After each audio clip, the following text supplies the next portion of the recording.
Assalamualaikum warahmatullahi wabarakatuh. Perkenalkan nama saya Halden Wahdan Abdul Jabar dari kelas D4 LB4E. Di sini saya akan mempresentasikan penanganan limbah dari perusahaan Yakult. Penanganan limbah didasari pada asas manfaat-manfaat supaya tidak menjadikan masalah serta manfaat limbah dijadikan sebagai bahan baku industri.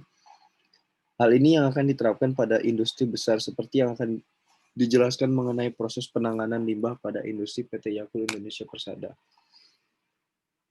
Selanjutnya, penanganan limbah di PT Yakult Indonesia Persada berupa limbah padat dan limbah cair. Yakult berpegang pada suatu program kesehatan komprehensif dan sanitasi, mengikuti program pembersihan yang dominan diatur oleh CIP Cleaning in Place. Di situ ada uap pembersih ramah lingkungan digunakan untuk mensterilkan pipa-pipa dan tangki. Sebuah bersih satu fasa kimia digunakan mengurangi jumlah bahan kimia diperkenalkan ke dalam saluran air. Bahan kimia berbasis klorin tidak digunakan. Selanjutnya, limbah padat di sini adalah hasil buangan industri berupa lumpur, bubur yang berasal dari sisa proses pengolahan. Di PT Yakult sendiri penanganan limbah padat dilakukan jumlah limbah padat relatif kecil dan sejumlah langkah yang dilakukan untuk mengurangi limbah. Kalau di PT Yakult sendiri penanganan limbah padat dilakukan jumlah limbah padat relatif kecil dan sejumlah limbah yang dilakukan untuk mengurangi limbah. Daur ulang terjadi di mana saja secara ekonomi dan lingkungan yang layak. Produk kertas, susu, bubuk, skim, tas, dan sebagainya.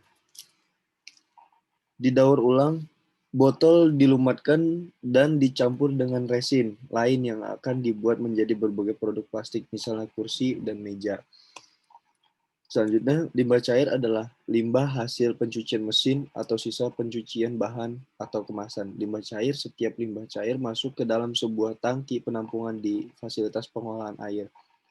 Yakult memiliki sistem pengolahan limbah yang tertutup, yaitu dengan menggunakan botol Yakult yang kosong dipotong menjadi dua bagian sehingga dipotong lagi.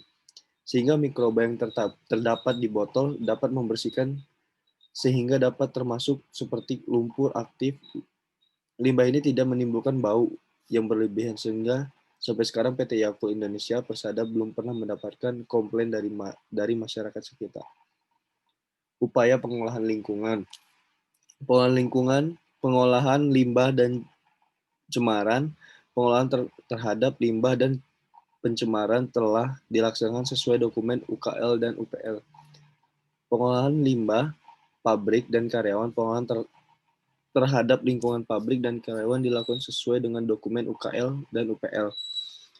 Pemantauan limbah dan cemaran. Pemantauan terhadap limbah dan cemaran telah dilaksanakan sesuai dokumen UKL dan UPL. Pemantauan lingkungan pabrik dan karyawan. Pemantauan terhadap pabrik dan karyawan dilakukan sesuai dengan dokumen UKL dan UPL.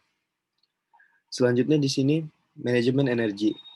Yakult memiliki komitmen untuk menggunakan energi secara efisien dan bijaksana untuk alasan lingkungan dan ekonomi yang sehat.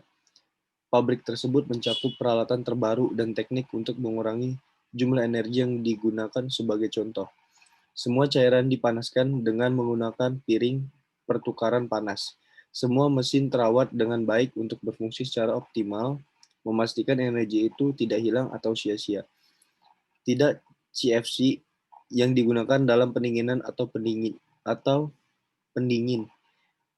Off tingkat puncak digunakan untuk utilitas bila memungkinkan. Sebagai contoh, bank penyimpanan air es terus di air semua pada 0 derajat Celcius menggunakan kompresor yang berjalan di malam hari selama off harga puncak. Boiler kami menggunakan gas alam dan dijalankan untuk jangka pendek yang diperlukan karena tidak ada polusi dipancarkan. Sekian presentasi saya, kurang lebihnya mohon maaf. Assalamualaikum warahmatullahi wabarakatuh.